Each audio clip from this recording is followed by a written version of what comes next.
Welcome back, everyone, to another episode of the Good Grain Podcast. Here, as always, the ever-talented Mike Baker. Heyo. How you doing? Pretty good. So we got, for those of you who can't see, we got us some Good Grain Yeti cups, enjoying a little fall Starbs. Cheers. There you go. It's closest to our house, so, don't judge if you don't like Starbucks. I'm actually on a little bit of a Starbucks boycott. If somebody buys it, I'm going to drink it. But they have not gotten my order right in the last 10 out of 10 times. No. I can't remember the last time I actually got and I'm not even talking like the shortages that they can't control and just don't have stuff, but like the stuff that they have. Yeah. And I'm simple. I order coffee. Yeah. I'm like, hey, I would like your regular coffee with some sugar. With real sugar. The raw. Yeah. That's just what I prefer. And they're like, great. Got it. Here's a cup of stevia. Yeah. No, literally, that's what happened. They're like, hey, here's your coffee with stevia. I'm like, that's one. Yeah. I get it. I've got a Southern accent, but I live in the South. So you should be able to translate that and understand it, at the drive-thru. Sugar in the raw, stevia. They don't. Two very different words. Right. It's the closest I can resemble or get to is that sugar starts with an S. That's just, they just hear sugar and they're like, stevia. But I'm like, three words. They just zone out after sugar in the raw, not in stevia. So there's my Starbucks rant. This is why you should support your local coffee shops, because they usually are much better. Yes. And they're not pressing buttons on a machine. They're actually making your coffee. Yeah. For us, that's Bean Bar, a couple other spots. So yep, Bean Bar. There's no other shout out to the Bean Bar crew. Thank you for keeping it real. And sorry, we did not frequent, but you're on the opposite side of town. So sometimes it's 2 minutes from my house to the Starbs. Yep. So we do what we can there. Yes. But these Yeti mugs are the jam. The Yeti mugs are sweet. So makes here's the to a Starbucks messed up taste order better. in a good mug. Yep. So you been shooting anything recently? I know you had some bridals not too long ago. What you got? Yeah, I've had this is the fall for wedding folks is kind of the gear up time, and so this is. Unfortunately, it's the best time to shoot. And the only reason I say unfortunately is because everybody wants a little something, either a session or, from a wedding standpoint, this is getting into peak season. So I'd probably say the last 2 weeks of October are like peak, but October is the month. The weather starts to feel a little good. Yeah. And leaves starting to change a little bit. Yeah, some they'll good go color from green to just gone. Yeah. I wish we got a little bit more of a fall. Yeah. But yeah, I've had some sessions and trying to get some people worked in. Nice. So it's been good. I feel like I need to up my session game a little bit. I don't know if anybody else can relate, but I get in this kind of this rut of I've got my staples down, right? This is what I go with, and if a location lends to something, we'll do that. But I need to brush up on my posing game a little bit.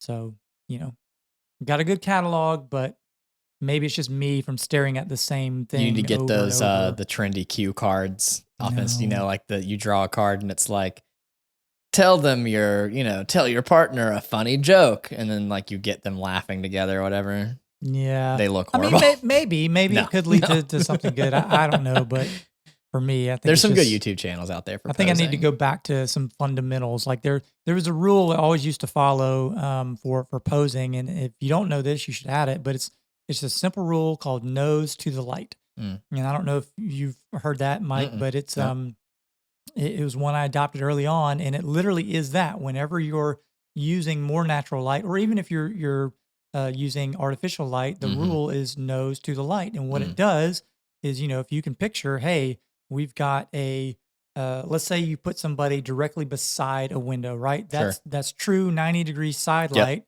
It doesn't mean everything has to be that, but if you literally say, hey, I want you to turn your nose just towards the light, not even straight in, but towards, then you get into that 3/4 Rembrandt lighting. And it's a really simple rule to follow. That's also whenever I'm shooting, groom and groomsmen getting ready, they're always in some terrible little room somewhere. And that's all I ever do. I kill all the lights. Yep. I find the window, and then shoot it at 50, like f2, something like that. And just get him kind of, the light's probably hitting him at like a 45, and just kind of let that little Rembrandt, little light kind of hit. It's good. It's a good Yeah, move. it's money for sure. Yeah. So if you're a natural light shooter or want to kind of change your artificial game, just remember nose to the light. Nose to the light. Play with that. You can vary your angles, but the Yeah. only rule is just turn the nose towards the light source to whatever degree you want, and it'll change the way it shapes the face. So Yep. I feel like I need to go back to fundamentals a little bit here and there. But yeah, I always watch on YouTube Samuel Elkins. you got a little package coming. Yeah, there? Polar Pro Indy or Polar Pro Heavy Mist Filter actually coming in right now. FedEx coming in clutch. Supposed to be delivered yesterday, so it's actually not too clutch. But yeah, for posing, I always watch Samuel Elkins. I think he shoots now. It's like Canon R5, but he primarily does portraits, and he's like a good blend of posing people, but also just kind of like putting them in an environment and letting them kind of interact and kind of get that natural look. But he does do some poses, and he knows how to really knows how to do a lot with natural light. And he has some really cool videos. So he did a series basically like he doesn't. It's not a vlog. Like he doesn't talk to. There's no talking. It's just like sound design and cool music. And it just is him doing a portrait session. Like somebody filmed it. The guy who films it for him actually shoots on a C70. It's pretty cool because like you can just put it on and you just there's no voice at all. There's nothing like that. It just is, and he's not telling you what he's doing, but you can see clearly what he's making them do. And he's also shooting in the Pacific Northwest at sunset every single time. So it's like, but to get some cool poses in, Julia Trotty, I don't know how to say it, but she does a lot of gear review, but also she does a lot of like, here's how to pose dudes who aren't models. Like, here's how to pose women. Like, it's like, she does a lot of, she does all the posing videos, and they're usually super simple and pretty good. Yeah, I think posing, that was a pretty big overlooked aspect for me for a while, because I kind of thought that I could just make it up as you go. And some people you can, right? Some people are, well, when you get the two most attractive people in the world and you're like, you can just, they look at each other, you take it, and it's like, wow, it's amazing. You don't have to do anything with them. Yeah, and sometimes you get really fortunate with those couples where you're like, hey, you're a portfolio couple, and I haven't even taken your picture. Like you just know. Yeah. And then sometimes you get people who actually, have maybe fantastic smiles, but just don't. They're just not comfortable in front of the camera, and you've got to really pull it out. And so, knowing poses that run the full spectrum, is huge. Yeah, for sure. Well, sweet. Well, what that's me. Sessions and things like that. I know you've had a handful of some pretty cool stuff that we'll dive into on some later episodes. Yeah. But you've traveled for some weddings. You've had some. It seems like you've been traveling a bit more for shoots. Yeah, let's see. Well, I did a wedding in Georgia in St. Simon's. Never been there before. Never knew it existed. It was at Sea Island. Which is like a. What'd you think of the place? What would you compare it to? Let's say in the Low Country area. Is it Charleston-esque? It was. I don't think I've ever shot at a.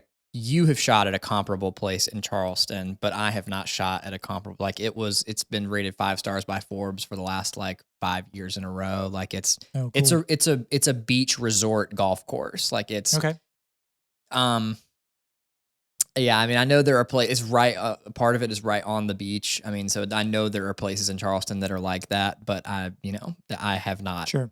I didn't go as far into the wedding game in Charleston as you did. But it was real. I mean, it was really cool.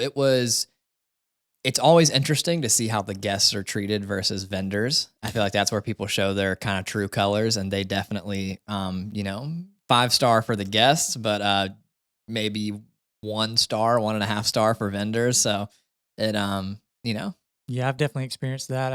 I know I've told you this story before, but I was down in Marco Island, Florida, which if you're not familiar with Florida, if you go, it's Marco Island is kind of the last city on the Gulf side before the Everglades just break up into Flamingo Bay down there.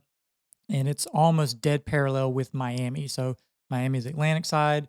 Marco Island is Gulf side. Gotcha. Beautiful, fantastic. A lot of finger islands down. It's the start of the 10,000 island chain, which you would love. Yeah. But we were shooting down there, sunset, Yeah, fantastic. Couple was amazing. super cool. And, get to the reception time and they've got this spread. I'm talking, they went, Amazing. Yeah. full bar length of Yeah. fresh caught. I don't even remember what, I think it was like red snapper or Oh, grouper or yeah. something, full Something taco great. bar where Yeah. everything's fresh. It's fantastic. Sure. They're like, oh, we've got your vendor meal set aside. I'm like, sweet. Amazing. Yeah, I can't wait. And it was literally a brown paper bag with a cold, Oh, like no. one piece of ham Oh sandwich, my and an apple. gosh. I'm not exaggerating. It Oh was my gosh. terrible. Yeah. And so I'm sitting out in, kind of a little foyer area eating this, like you've got, and it, Yeah. the couples don't know. That's not They have their, no clue. yeah, they have Yeah, no they're clue. They're assuming doing you're their eating thing. fresh red snapper in the back. They have no idea. Yeah. Yeah, I mean, and that's kind of my fault. I know some people will put in their contract, must have a vendor meal Yeah. of the same caliber as guests, and I totally understand why. It Yeah. was never a thing for Yeah. me. Um, Yeah, and at the end of the day, I mean, like, I don't really care, but it's just sure, always interesting to see, like it's just like somebody doing what's best when somebody's watching versus, when no one else is absolutely looking, here's the stuff from yesterday. So, right. and that was kind of our deal. So when we shot this wedding, um, they delivered the vendor meals and it was like literally like probably sitting on a warmer since like the day before. Like the chicken, like you needed a handsaw to like get through it. And then one of the photographers was vegan and, it took them 30 minutes to figure out what that meant and then bring that, back. And so I felt, and even when they brought it back, it was like, it was not, but this is the South. Nobody knows what vegan is. So, Right. but They're I like, felt that bad for means her. no I was like, bread, right? that's, Like you yeah, can't have bread. yeah, like, yeah. But, it was fine, but it was definitely like, okay, yeah, I got you. Cool, So, but That's yeah, I so did funny. that wedding, and that was a cool experience. Got to shoot with some really cool people, and I was second shoot. I was second videographer for that one, and then recently a totally random one was working for this crew doing a documentary for PBS. So that was kind of a unique experience. Basically, they were coming from Chicago and Miami, and one of their videographer, they had a director of photography coming to film, and he got COVID. And so they already had hotels booked, they had interviews lined Mm. up, they were flying, guests in to be interviewed and stuff, and I think I was like their 10th phone call, like they were they were just searching for anybody. So, but it worked out. It was cool.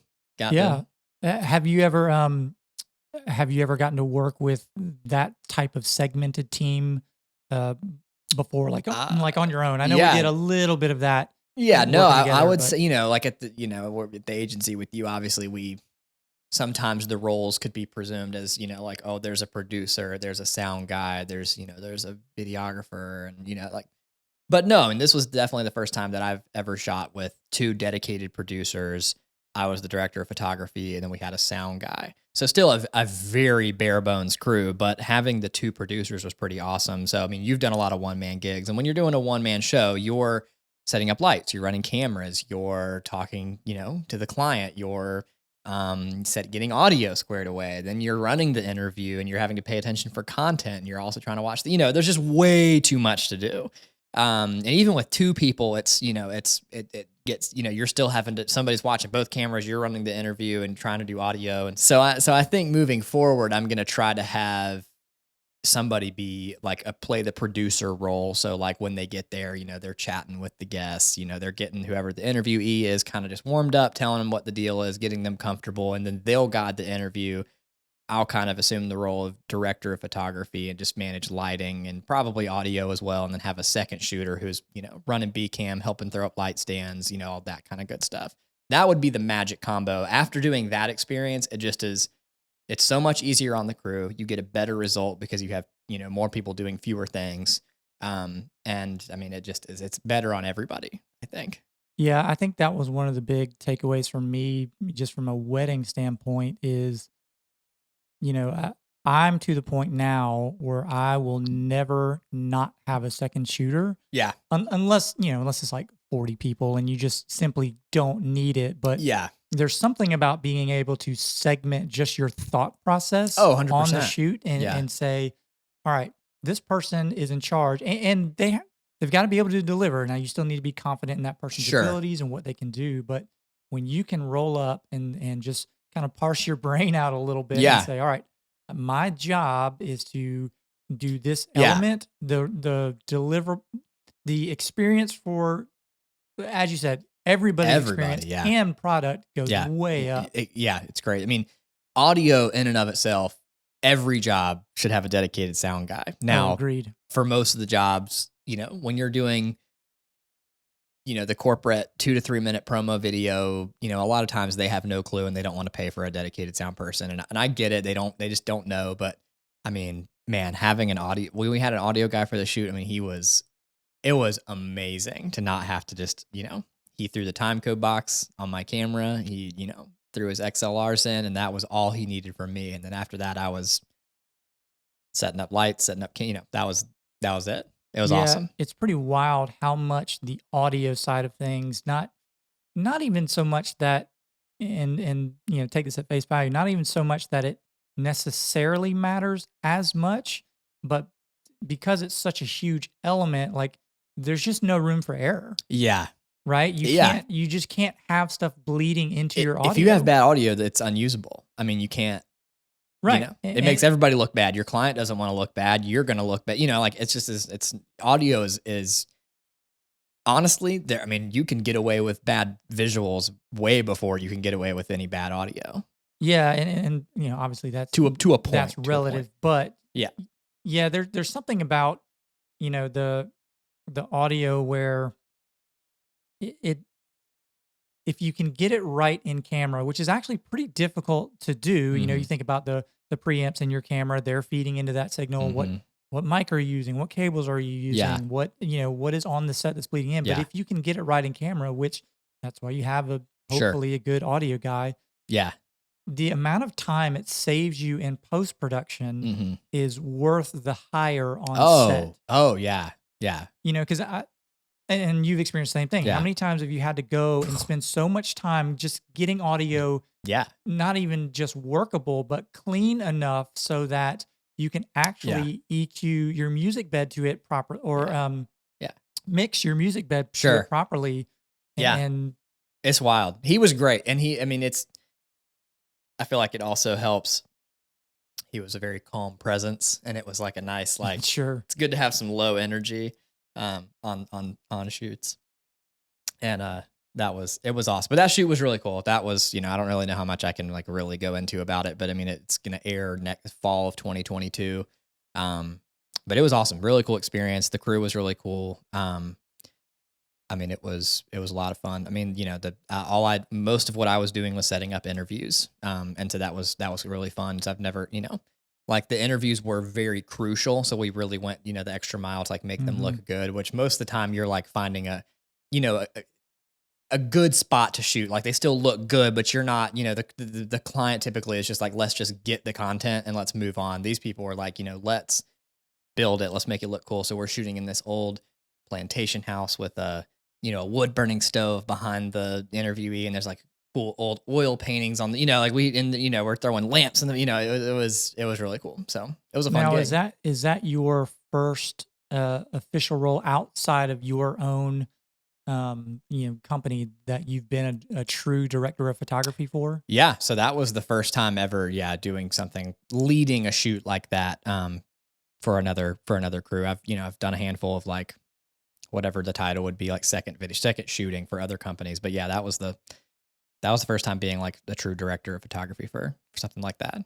Yeah, that's probably my favorite role on it set was for yeah sure. It was fun. To anybody who doesn't know, in the video world, a director of photography, which is always just kind of called the DP, it's a little misleading because has nothing to do with photography. Even Roberto's like, why do they call it the director of photography? I'm like, ask James. That's I knew at one point, I don't remember anymore, but basically if you are the DP, you are the person in charge of basically pulling the vision off of the producer or director. And you do that by you are the one who says, okay, I'm choosing the camera to use. So if we were in a larger production, the DP would say, we're using these cameras.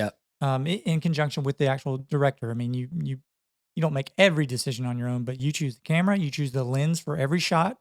You're deciding the motion for every shot, Yeah. and you are the one deciding the general way to pull off the lighting of the scene as well. So there's kind of a lot riding on the DP. Now, uh, on a traditional set, there are other people kind of handling the implementation, but you're the one setting the vision now, and you're just kind of a one-man crew. Sure. You're putting the lights where they need to when go. you're a one-man crew, you're the audio guy, you're the producer, you're the everything. director of photography, you're the whole deal. So that's a great segue into the term of the day, the video term of the day. And I'd be interested, Mike, if you know this one. Do you know what a best boy is? Have you ever heard this term on a set? No. The best boy. No, So I don't want to. You can have it's not sketch. You can have two best boys. You can have the best boy grip. We've got to come up with another. or the best boy electric. So basically, you're the number two. So if you're the best boy, you are the head assistant to assistant to the regional manager. Yeah, I mean, if you're there's no way they call them best boys. Listen, I don't come up with it. I don't. It does make you think of like a meme. You're like, if you ever a good doggo. If you ever call me best boy on set, I will walk off. Well, that's the best part is you have been the best boy many times. You just haven't known it. I just call it grip. He's the grip. If you are the chief assistant to the key grip, who is head of all the lighting support stuff, then you are the best boy grip. And if you are the assistant to the gaffer who handles all the you've got to stop saying best boy. That's what it is. So there's your term. So any of you who haven't known that you were the best boy, and you can add that to your resume. Joey's been best boy before. All my friends I wrangle into helping me do these shoots. That's funny. Which is true, because if you are the key, if you're the one in charge, and they're the number two assisting you, they are the bestest of boys. Yeah. So I'm sure that equates to ladies as well. I don't know if you're the best gal, or what, but there you go. Best boy is That's the chief great. assistant to the key grip or key gaff. That's awesome. There you go. The more you know. So now for today's episode. Brought to you by Best Boy. Either sounds like a burger shop or like a local Best Buy who we definitely have to rip off the Best Buy logo and just have to say Best Boy. And Joey has to wear every shoot. And there's going to be like maybe 4 people who see it and be like, I see what you did there. I don't even know if I know 4 people who know that. Like, I bet if I called Ellison right now and told him that, he'd be like, I have no clue what you're talking about. I mean, maybe, but I think you're right. No, I think you have to get to a higher production level for people to start doing that. So there you go. That's awesome.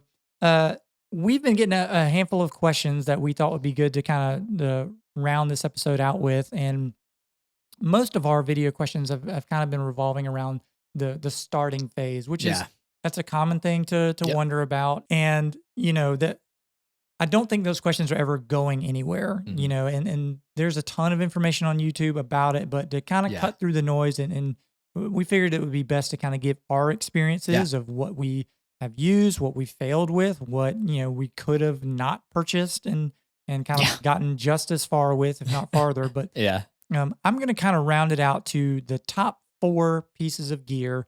And as always, you don't necessarily need these things, but you need some form of it to produce a video, right?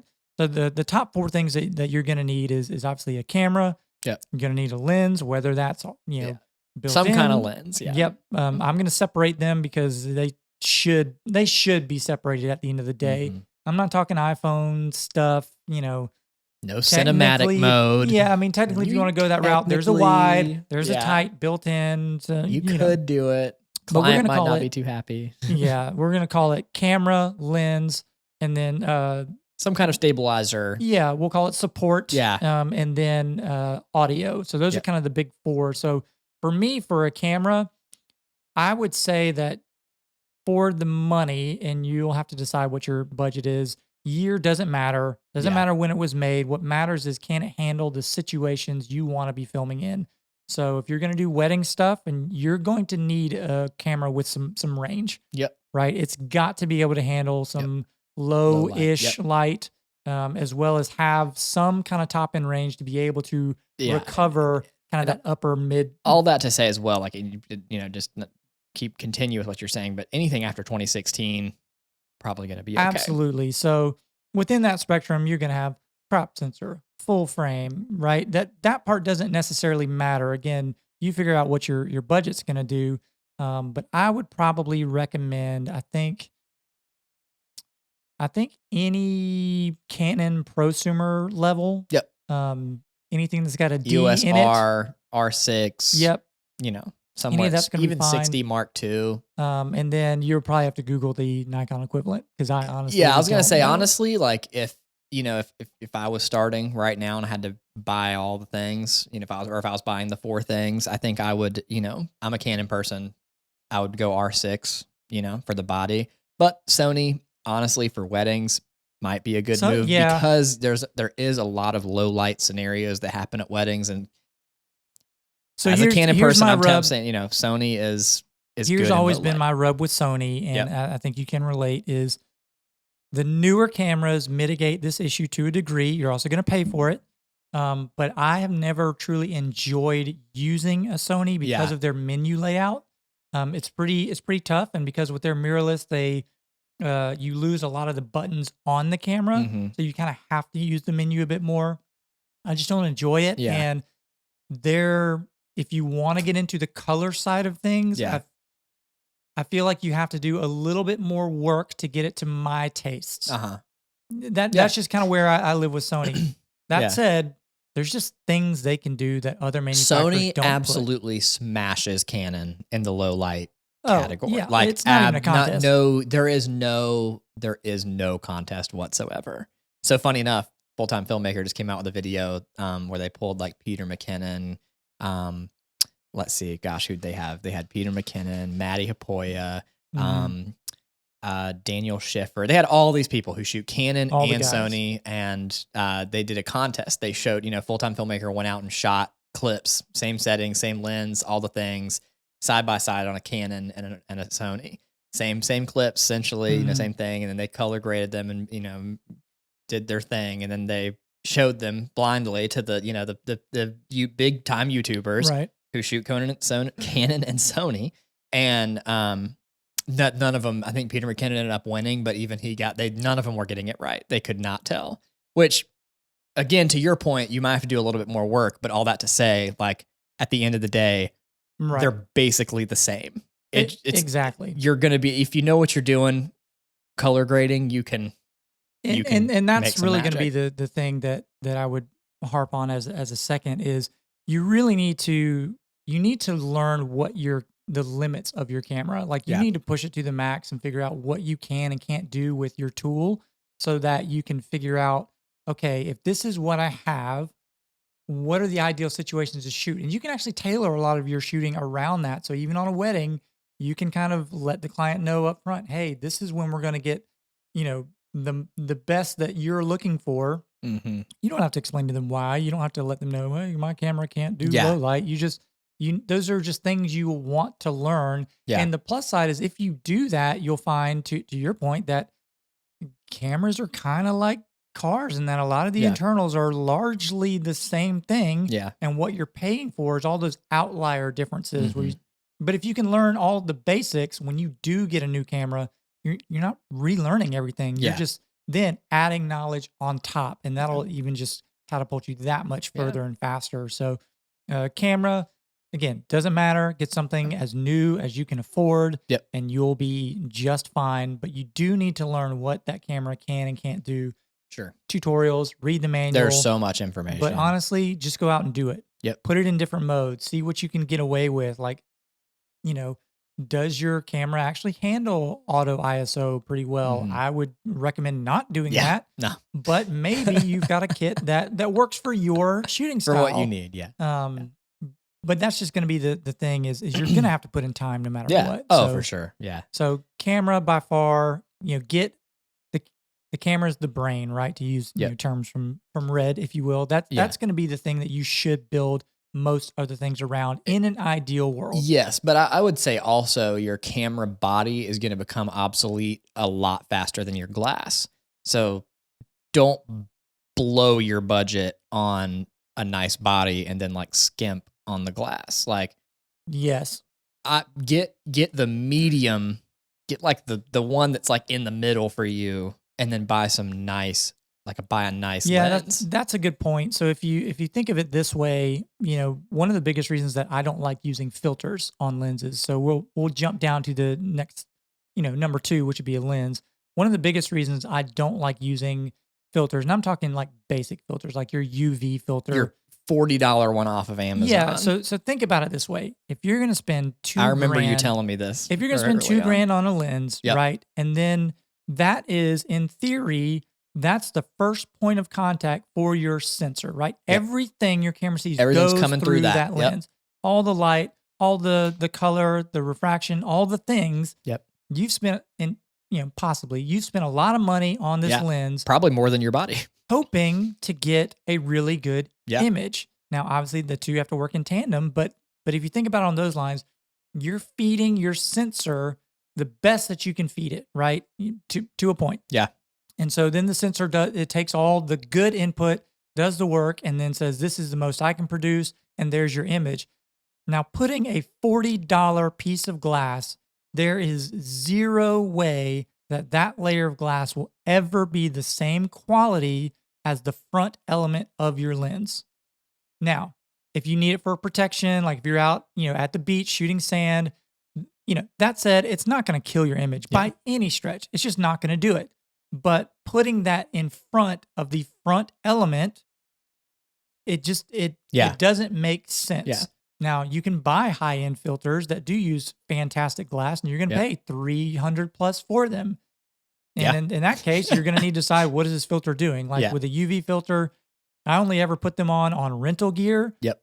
Stuff UV filters for me are like, if I bump my camera and shatter something, I want it to be that. Yeah, I'm not saying they don't have and a even then, purpose. Spend the money. Like you said, I mean, I've bought some pretty terrible filters like from Best Buy and stuff, and they're terrible. Yeah. They mess it up. They ruin it.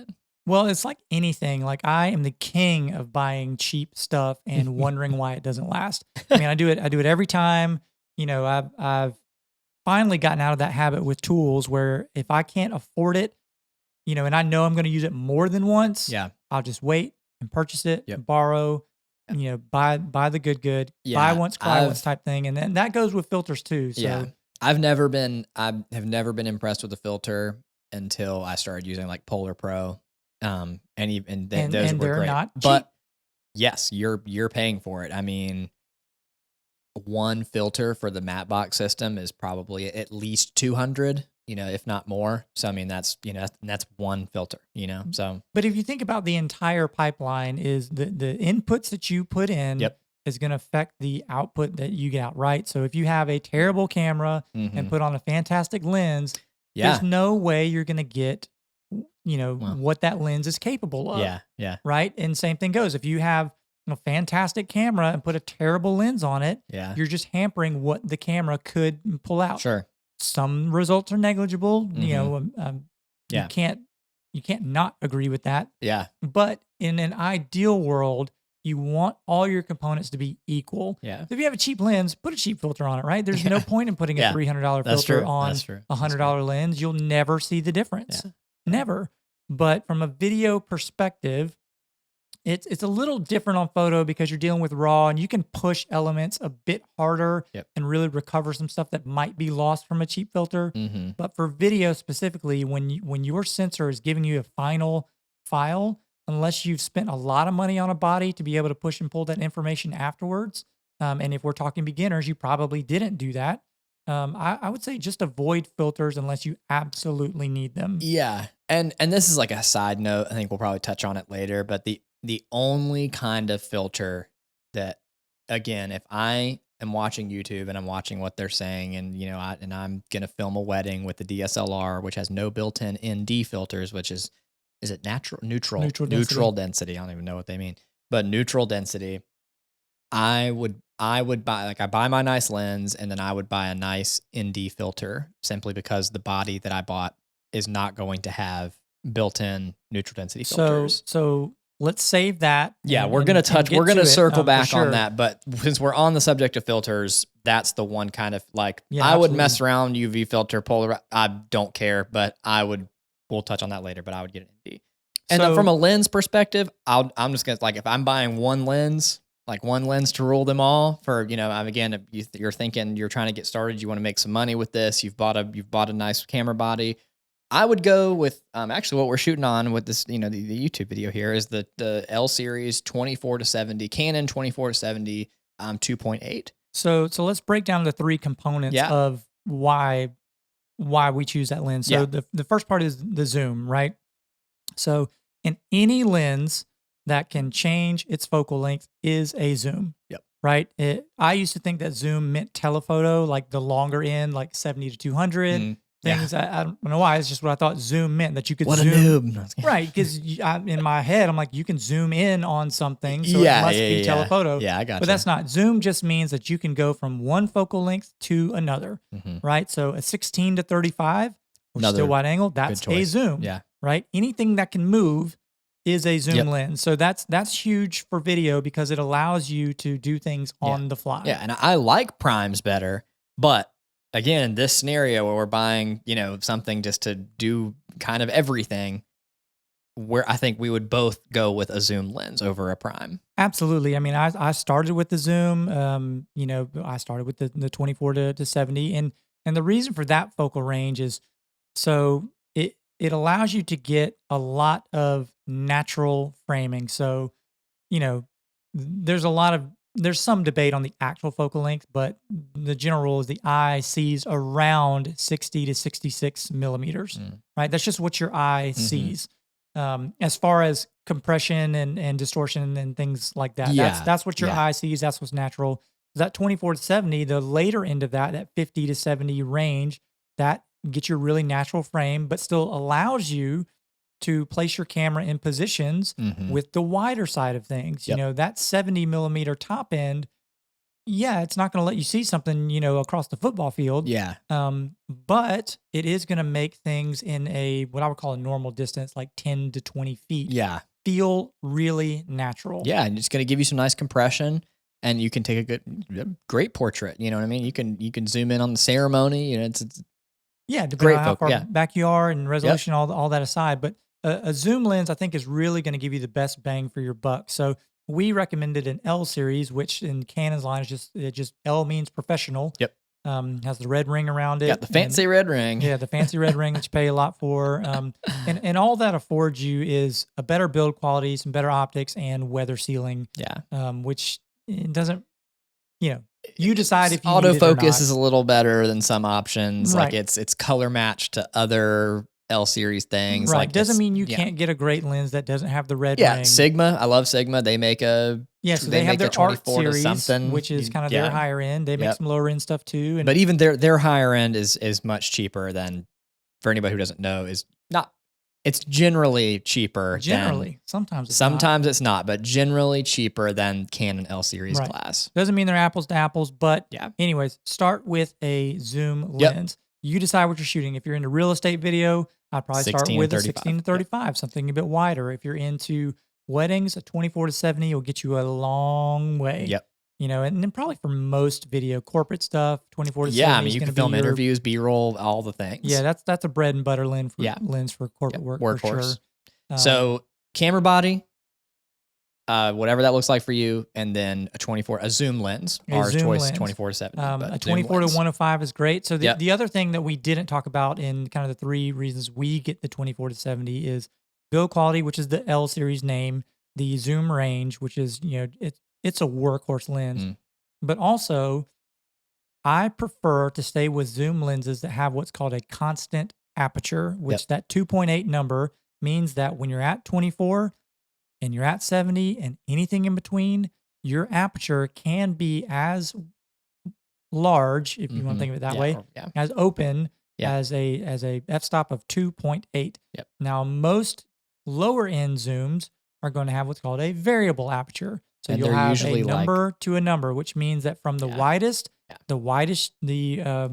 the most you can open that lens up will be like a yep. 3.5. Usually like 5.6 or Yeah, something. Yeah. 3.5 to 5.6 is a pretty typical zoom range. Which is something to consider because that will hurt you in low light. Like that will hurt you in low light. Yes, 100%. I don't care who you but are. at the same time, if you're in daylight and let's say that you're shooting, at 300 millimeters at 5.6, Yeah. you're going to get a really similar visual. Sure. And honestly, it would be better to shoot at 5.6 than at something like 2.8 at More. that focal Yeah. length, Yeah. because you'll actually be able to keep your subject in In focus focus. Yeah. much easier Without working. and still have somewhat of a blurred background Yeah. depending on your scene. Well, I mean, and even at a 3.5, I mean, I remember, 1.35 is a great aperture. I feel like it's underused. Everybody just drops it, goes as shallow as they can and Mhm. lets it rip. But 3.5, anyway, not a whole nother episode. But you taught me a very simple rule very early on, like day 2 of me learning how to shoot anything. You were like, depth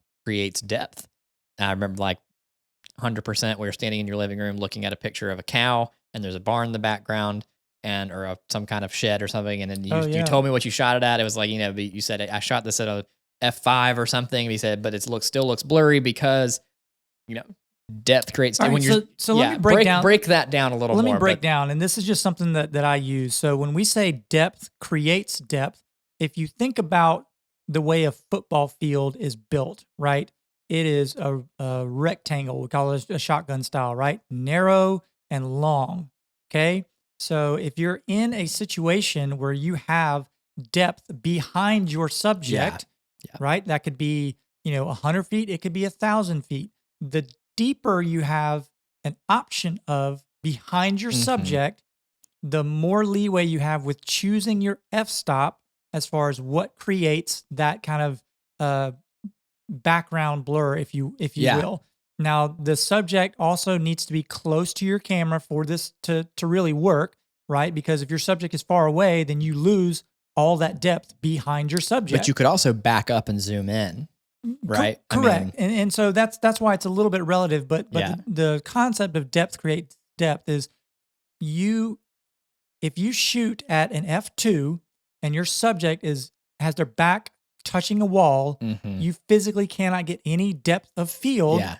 because you have no depth behind your subject. Which, to touch on that really quick, that's something I see a lot of. So like, because people don't know, like just somebody, even just like I see a boutique posting on their social media, they're taking iPhone photos of their products and they have somebody wearing it, but they're like laying on a wall.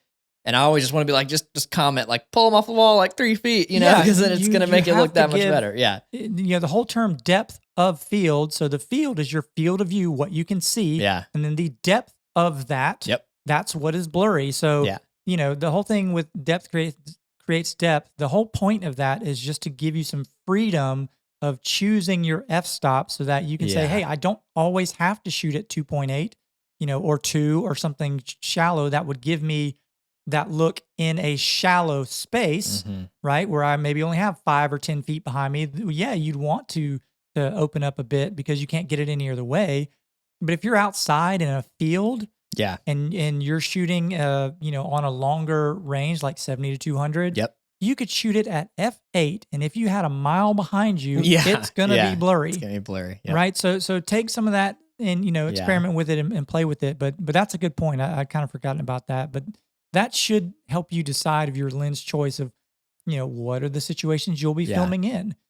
Yeah. Because and there is an L series F4 version of the 24 to 70 that's 24 to 105. Again, it's an F4, but it is a constant F4. Right. But again, that's probably the first zoom lens I ever owned and the first L series lens I ever owned. And that was the lens that you told me, because I was complaining. I was like, oh, it's an F4. And you're like, well, depth creates depth. So all you need to do is make, if you can control the situation, just put a lot of distance between your subject and the background, and boom, there you go. It's going to look great, if you want that look. So Yep, and they make a 7200 f4, and, Yep. and a lot of companies make and a 16 or a 17. It's like a 17 to 17 to 40. Yeah. I think There's usually an F4 version of L series glass that is cheaper than the and it doesn't mean 2.8. it's not built any less. It's just No, they're still fantastic lenses. They're just F4.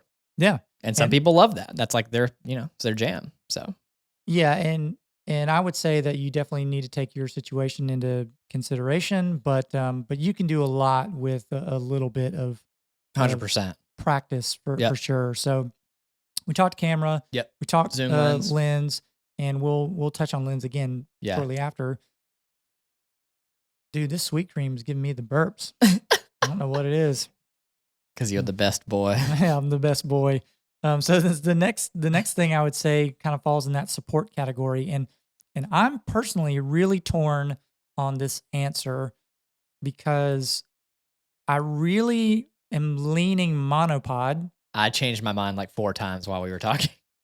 even though a tripod makes more sense on paper. So So yeah, all right. yeah, So go, hit obviously me, a hit me, tripod hit me. affords you stability, Sure. right? Done. Yeah. You know, that's the only way you're going to get an incredibly stable shot. Now, I'll take some of the nuances aside of if your body has in-body stabilization with lens stabilization. We're not going down that rabbit hole. Yeah. No. This is yeah. But a No. tripod is by and large the safest option you can ever do.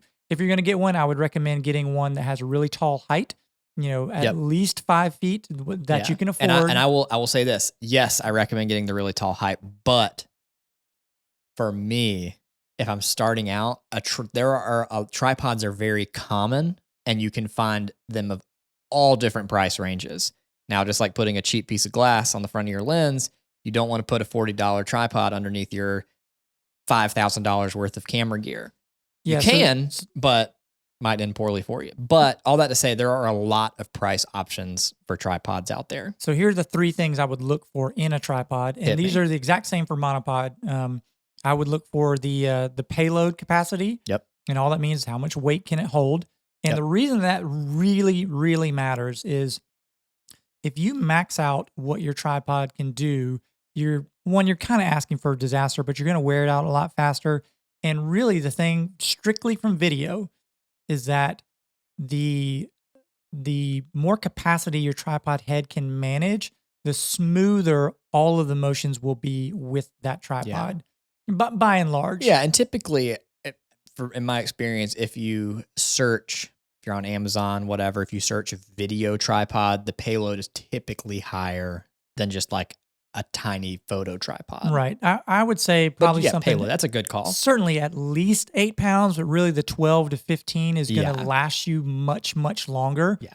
And cameras are getting really light. You know, DSLRs or mirrorless are coming out, and, you know, everything's getting lighter, and you can get away with a lot more. But I mean, yeah, you start to throw bigger lenses, bigger bodies on there, it's going to.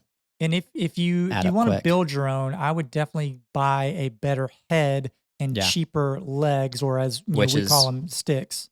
Well, not necessarily cheaper, but I mean, compared to the head, they are cheaper, but they're still great. Yeah. But that said, a tripod's going to be your best friend, right? So yeah, that's what, you know, and that. So I was initially, I'm like monopod, done, easy decision. And that's where I'm torn too. So here's what I'm gonna hit you with. If I'm filming weddings, I'm buying a monopod. If I'm filming, if I want to do commercial work, I'm buying a tripod, because commercial work, typically you're doing a lot of interviews, and a tripod's going to take you a lot further. And then for me, I can get B-roll handheld, like you can get away with B-roll. So, but if I'm filming a wedding, I don't want a tripod. I'd like, again, you're filming your ceremony, like, but in the early days, you can get away with filming a ceremony. You monopod it up, you tough it out, and you can, you know, move on. Yeah, I mean, then when you get paid, you buy your minutes. tripod. But for a wedding, I'm going monopod because it's a long day of filming, and having something to stabilize your camera that's not just you holding it all day is huge. But if I'm going commercial work, I'm buying a tripod. Yeah, I think you're probably right in that. I mean, and there are some tripods that do actually convert to a monopod. You pull out that center column and you can do that. They're not great in implementation. Yeah. By and large, they just don't tend to last, and that center column just wears out. Yeah. I will say this for anybody listening. I would not buy a gimbal. People these days will buy some mirrorless, and they'll buy a gimbal, and they're like, I'm a filmmaker. And it's like, no. And listen, I get it. Yeah. Gimbals are fun. They're cool. But if you only get one support item to start out, Do not buy a gimbal. Don't buy a gimbal. You're going to spend, Don't do it. because as soon as you change your lens, you've got to It's horrible. rebalance. Just It's if you not, really want stabilization, like you're just like, I have to have it, and you want to get walking, talking stuff, buy a glide cam at first. Like you can do a lot with that if you learn how to use it. And it's so much cheaper. yes. But in this scenario, you don't have anything. Do not buy a gimbal. Now, here's what I would look for in a tripod. Price aside, this is just what we're going to look for. You're going to want to get the strongest, lightest legs that you can. Most people probably can't do carbon fiber right out of the gate. That's okay. I was gonna say my tripod that's like on my wish list is like $2,700. Yeah, and I greatly prefer flip locks over twist locks by and large. And so a twist lock is literally just it's built onto the column of the leg, and you have righty tighty, lefty loosey, and that's just the way it goes. And they just take longer, relatively to set up than a flip lock where you just flip it open and the tension's off, and you flip it down closed. You can just move a little faster that way. So I prefer flip lock legs where possible. You can get away with photo legs for video if your payload is light enough. And the benefit of photo legs is that they don't have that, they don't have the center spreader. And so a lot of times you'll see a floor spreader or a center column. All that does is it keeps the legs from flaying out farther than they should and creating unnecessary tension and gives you stability. But from a photo standpoint, a lot of times if your camera's light enough, and you be the judge of that, I'm not responsible for this. If your camera's light enough, you can get a photo leg, which will get you much lower to the ground. Now, they make video tripods that do this too, but they're generally a little more expensive. Well, yeah. Okay. Yes. Yeah. They are generally more expensive. And what you're talking about is literally what we're filming on right now. It's a Manfrotto 550 or something. It's got a, I actually really like it for video. So I bought it initially with a head on it that, because I do a lot of like food photography, flat lay stuff, and you can pull the center column out, make it a 90-degree, angle, and you can shoot straight down. Right. And it's got great adjustments on the photo head to make it, to tweak whatever you need to. And so I ended up buying for video, just in a season where I'm doing a lot of video work right now. And so I bought I don't even know what the model is, but it's a fluid head from Manfrotto. Cannot remember the model, but anyway, fluid video head, probably a 504, something HD like that. So you literally just unscrew the photo head, pop the video one on, and the legs can adjust. You can go super low. They're durable. It's not the lightest thing in the world, but it's also not the heaviest. Right. And it breaks down somewhat small. And I actually didn't even know I could do that, but I was watching a creator, RJ Bruni, and that's what he uses all the time. Yeah, and you can do a lot with it. Now, it wasn't the cheapest. I will say that. I mean, like Manfrotto stuff comes at a price. Yes. So, but you mentioned earlier a fluid head that's really what you want to look for with video, and all that means is just the tension, the way that it moves. So fluid heads have a tensioning system that kind of fight you a little bit when you try to pan or tilt. So pan is left and right, tilt is up and down. And the reason that you want some force acting against that motion is because if you just have it where there's no force, good luck getting a steady shot. It's not possible. I don't know. I bought a $150 video tripod, and it did well. I mean, a year and a half. I think I filmed a lot of stuff on it, but you're not panning that thing. You're just not. Like, you can film an interview on it. It's beefy. You can raise it really high. It's gonna be great, but you're not panning it.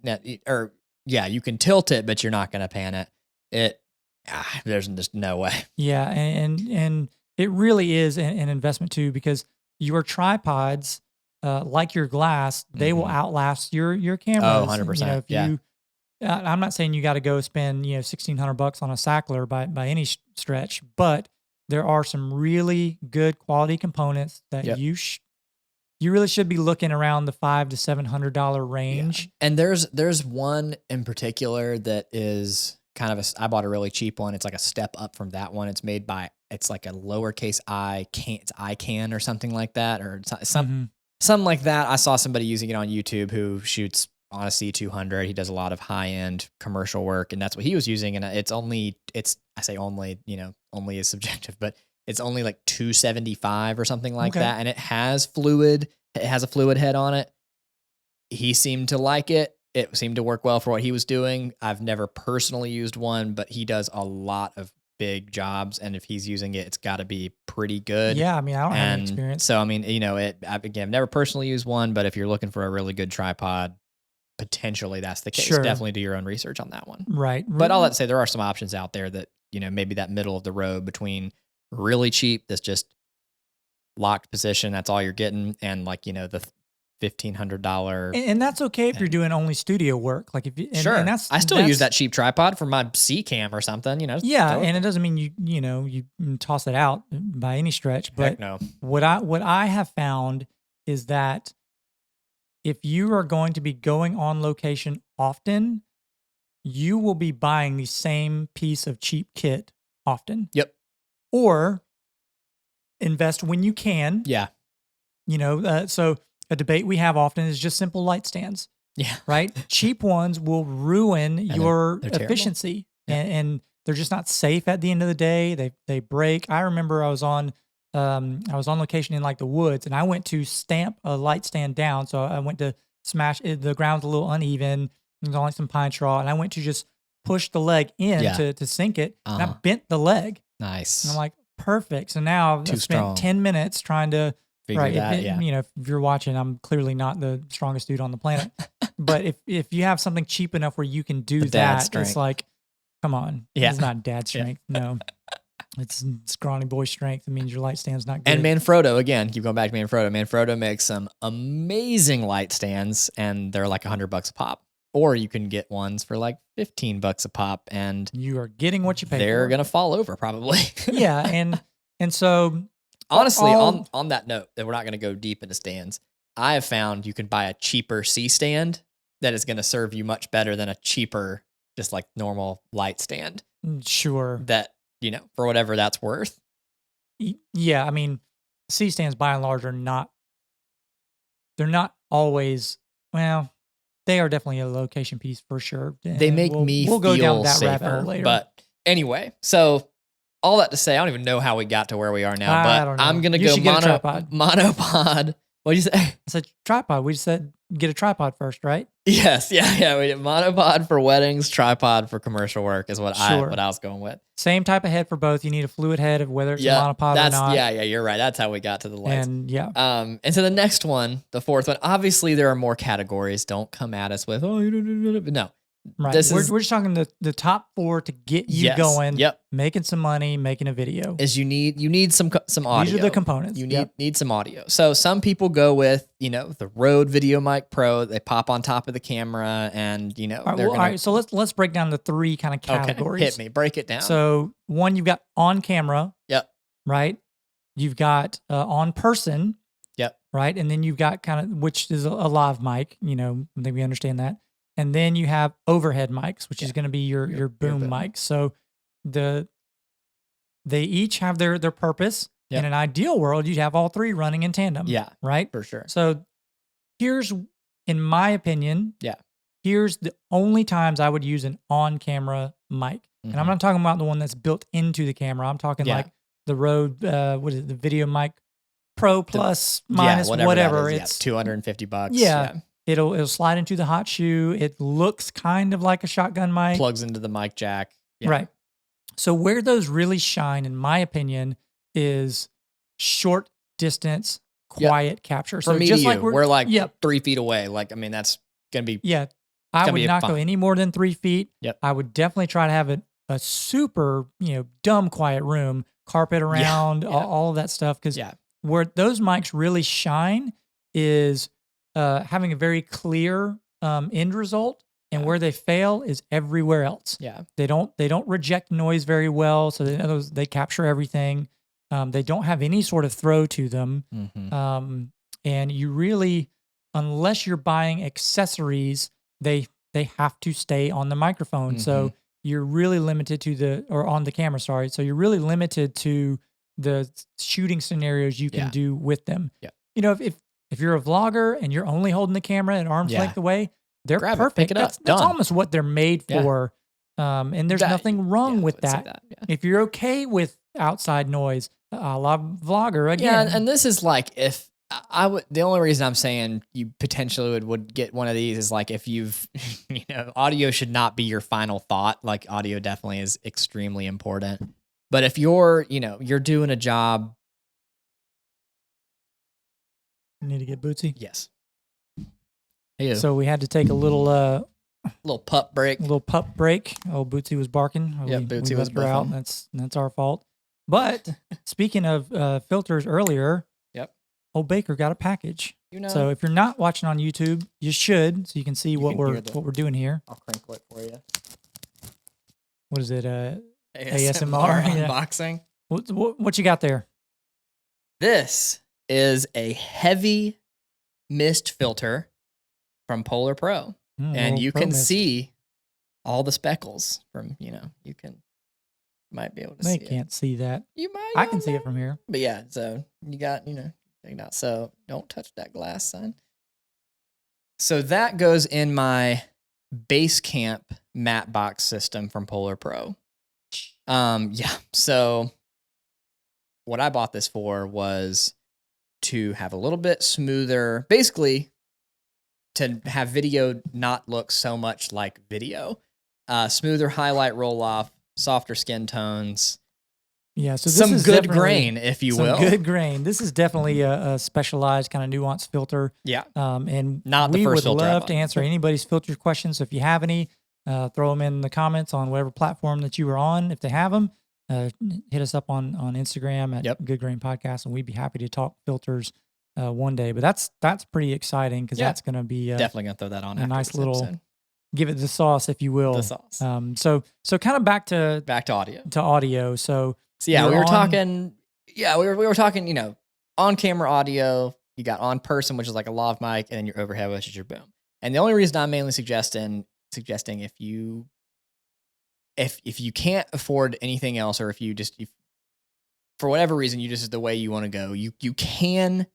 I say that loosely. You can get away with using it for your very first few jobs. Sure. So if you're doing a commercial, let's say you have commercial work, you filming some interviews, what you're going to want to do if you have, you know, a Rode VideoMic Pro, whatever, you're going to want to get pretty close to your subject for your interview. You know, it's not ideal, but you can do it. Filming a wedding, you can throw it on there. You can record the groom reading his letter from the bride. You know, you can record that kind of stuff. But really, what we were talking about beforehand was you're really going to want a lav mic when you're first starting out. It's going to be, you know. Now, I would say if you do start with the on-camera mic direction, keep it. It'll be a great emergency thing to have in your kit. Yeah, and it's nice to get scratch audio, you know. It's going to be much better than your in-camera audio. And if you're trying to do a little sound design and post, Yeah, I mean, it's not a useful mic. It's just its uses are limited. So I would say the most versatile is going to be a lav mic or a lavalier mic for sure, because there's nothing you can't do with a lav mic for the most part. Now, here's where lav mics really fall short, in my opinion, and that's just in the signal range that they can capture, right? So you're going to pay a lot for a little tiny, you know, size of a pea, you know, microphone head that can really capture all the nuances in the tonal range of your subject or your scene. But that said, a lav is always the most versatile, always. Yeah. You know, and it doesn't mean you have to hide it, but I think for me, if I were starting out, I would definitely invest in a lav system. And I'm torn on whether recommending like the Sennheiser AVX system, which is full auto, because it does not teach you. Well, also it doesn't teach you what to do. That's a nice one, but that's also, I mean, you know, it's a pricier one. You know, when you're starting out, it's fantastic. I'd 100% recommend that to somebody starting out, especially because I'm coming from a space of I'm a video guy who learned enough about audio to do it. If I was an audio guy, I'd be wanting something different. But it's not the Sony or the Sennheiser AVX system is fantastic. It's great. I bought a Rode Go system and I hated it. And some people love it. That was also the version 1. Yep. And yes, it was version 1. For what it cost, it did not work for what I wanted it to. So for those of you who may not know, the Rode Go is designed to be a kind of all-in-one solution, all automatic. It had a mic built into it, so you didn't need an external lav. and it was great at like 10 feet away. Yep. Line of sight, Yep. fantastic. Clear line of sight. I mean, clear, like, yeah. like clear. Like if there's a Nothing- plant in the way, you're done. Yeah. If there's a leaf between you, it's not going to work. So I agree. That was not great. And again, if you're vlogging, great. If you're filming an interview where your subject is 5 feet away, great. But beyond that, you're filming a wedding and you're in the back of a church and your live's on the groom or the officiant up front, you're not getting anything. You're going to lose your audio. So Now, 0 out of 10 would recommend. I know nothing about the second version. They may have corrected all of that. Yeah, supposedly they did. Yeah. Who knows? Now, I know a good friend of mine, and we've kind of wrestled with this subject back and forth a little bit, is he's a big proponent of Tascam makes a system where the recorder is built into, so it's not a transmitter, it's technically just a receiver. They're like $180 maybe. Yeah, you put a little micro SD in, it's got the lav that comes out, decent sound. Where I wrestle with him on that is I know a lot of people use it for weddings, and I think as an emergency, kind of like it's the same way backup. you'd use a GoPro It's in a backup. situation. Yeah, it's great for that. But where I can't stand it on principle, you can't monitor it. You have no clue what it's doing. You have no idea if it's on. No idea. If you're peaking, and you again, place it right. It has great reviews. It works, I would say, almost all the time, and it comes out good. But it's that terrifying thing of like not being able to know what's happening. Similar to how, like the H4n, where you have to double tap that record button to actually record which it. They did take that out of the new model, but yeah. Yeah, so if anybody knows that, what you would hit the record and you would put it on standby, and then you had to hit it again. The first wedding I ever filmed, we lost a whole set of audio because we didn't tap it twice. Yeah, I've been on corporate gigs early on where you've had to like, hey. Because you press it and it starts blinking and you're like, oh, sweet, it's recording. And you don't look at the time code that's not running and you're like, Yeah, great. I've definitely shot myself in the foot countless times with that. So I would say to always going on tangents. Yeah. I would say from a live mic standpoint, I would go with something you can monitor, which is a traditional transmitter receiver package. Yeah. And you can get some stuff pretty cheap on the used market. See, I'm gonna argue with you on that. If I'm starting out, I honestly, I'd probably buy the Tascam. I don't agree. I would have my Rode Video Mic Pro on top. I'd be recording something, and I'd buy the Tascam. So here's the other reason I don't agree with that is because if you're starting out, you have a lot to lose building your portfolio and getting that first impression out to potential return clients by failing on a shoot. And I think that, but I would counter that with I would if you've got the job, you've probably been very upfront of saying, hey, this is going to be one of my first things. I'm charging you $150, and they're probably gonna be like they know the deal. And if you mess it up, I think I have been in this place where you've messed something up. If again, you're starting out, it's probably a low pressure situation. And I've been in that spot and I've messed something up and I've literally gone back and said, hey, I messed up. This happened. Can I have another hour of somebody's time and let's re-record the interview? And they've been like, yeah, okay. They're not excited, but they're not mad. Sure. And they've hired me again. If generally, in my experience, if you keep things above board and you're open with people and you're just straight up honest with them about what happened, they're like, yeah, okay, I get it. Well, sure. And that goes back into principle one of all jobs is treat people like people, be honest up front and do your thing, which is not always easy. Yeah. You shouldn't go in and be like, oh yeah, I do this all the time. Like it, Sure. Definitely be upfront with people. And again, that's like almost a philosophy direction. That's not, or that gets beyond gear, but yeah, you need that before gear. Yeah. But that's why I personally would go. I get it, but I don't think when you're starting out, you're filming anything that's like. I don't think you're filming anything that's like. It would be completely devastating to lose. Yeah. You got to read your own situation on that one. I think this is one where we're going to differ. We will likely disagree for the most part, but that's okay. Just a riskier guy. That's right. My middle name is Danger. I had, this is going to show my age. So do you remember way back in the day, AOL screen names? Did you ever do you know what I'm talking about? AIM? Yeah. Yeah. AOL Yes. Instant It was on the Messenger, tail AIM. end of, yeah. So AIM was big when I was Yeah. in Huge. college early on, so that kind of shows my age. Yeah, I was like 8. My roommate at the time, his handle was John Danger Schuler. It was all one word. It was amazing. That was when you're like, what a great screen name. John Danger. It was Oh my fantastic. gosh.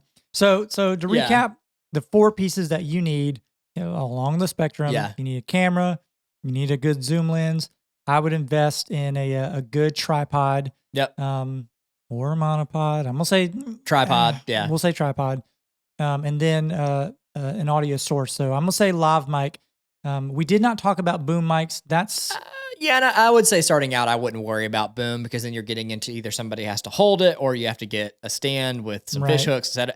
I would get a lav mic. I prefer to boom audio. so Not gonna get into it, boom but mics typically shine in the tonal range, whereas the lav falls short in the range it can capture.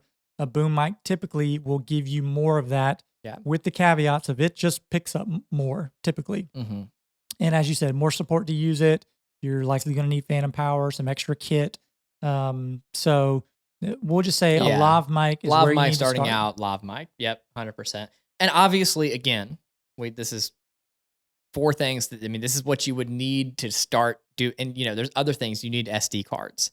You need a computer we're to gonna edit. assume that you need the like there's all the little you need extra accessories. batteries. Like there's little things like that. But obviously, you want some kind of decent computer that can handle the footage that you're putting into it. Yes, something like you can't go to the library and use their computer to, like that's not, you need some kind of good computer. I circle back to the filters. You can get So we're going to do 3 accessories that go beyond this. And I'm just going to list them. We're not going to dive in. So one would be lighting. Yep. You're going to want to invest in lighting at some point. And lighting is one area I will say that you get a lot more leeway for the money. Some caveats there, but as far as build quality, light quality, things like that, but you can get some really good light kits for $500 that'll give you 3 lights, stands, and be ready to go. Yeah, and again, we say lights as like, lighting is extremely important, but when we're starting out, and again, as part of that, again, kind of circles, we're going to go back to the philosophy thing, but it's like, I remember telling people like, look, I need a room with great light, preferably a big window. And they're like, sweet, here you go. And that, there was no hair light, there was no key light aside from a window. Lighting is extremely important, but you can do a lot with natural light if you know your fundamentals. Exactly. So we'll call it 5, 6, and 7. So we did our top 4. So 5 would be lights. I'm going to skip straight to 7, which would be extra support, such as C-stands, sandbags, other light stands, other stuff XLR that we would cables, consider whatever. Basically stuff that falls into the gaff and grip category, which is just support and electrical, that sort of thing. And then we'll jump backwards to 6, which would be filters. So And all that to say, I don't care about any other filter other than ND. Polarizers are cool, whatever. So let's talk about what. Here's kind of the three categories of filters that I would even consider using to begin with. The 4th would be what you just got in, which is a mist filter. Very much not important when not you're starting important out. at all. It's kind of like it's the extra sauce. That's all it is. Kind of like changing the laces on your shoes. Yeah, like it's not. It does a few cool things that like add subtle changes to your look, but like very much not important. Right. It's something that you can do in post, but it's kind of like shooting on digital and trying to make it look like film versus shooting on film. It's not quite apples to apples. Anyways, so a UV filter is a pretty typical filter. Then the next category would be polarizing filters, which are fantastic in certain use cases. And then ND, which is neutral density. And all that really boils down to is putting sunglasses on your camera. And the reason that's important is because camera sensors, I won't go too deep, camera sensors are built around a specific ISO setting by the manufacturer. Depends on your camera, what level it is. Doesn't mean you can't change it, but ideally you would start with that sensitivity. Then you move over to what can your lens do for your scene. So what f-stop can you open up to? And then you don't touch your shutter speed depending on the frame rate you want to shoot at. And that's a video rule. You just don't. That's a video don't do rule. Doesn't mean you can't break it, right? Yeah. But by and large, you're going to set a constant ISO, or you will set ISO increments rather, and you're going to put a constant shutter. You're going to dial your aperture, and the last thing that can control your light is a neutral density filter. So they make, constant stops or variable. Variable is the way to go. If you can only get one, they're pricey, but worth it. And with variable, you can buy cheap ones, but what you will run into is something called cross polarization, and basically it's going to ruin your shot. So it's in your best interest. If you're going to buy a filter at all, save and buy a nice one. Right. Polar Pro makes some great ones. There's a handful of other good brands. Heliopan makes some good one. There's a company called Singray, which is SINGH Magic or something that Ray. makes some. Yeah. If you're gonna spend the money, I would get a Singray over a Polar Pro, but that's personal preference. They are more expensive, but they're just a better quality glass at the end of the day. That said, the only reason that you need one is to help control the light coming into the camera while making a natural end result. So you don't need to crank your f-stop way down. You don't need to crank your shutter speed.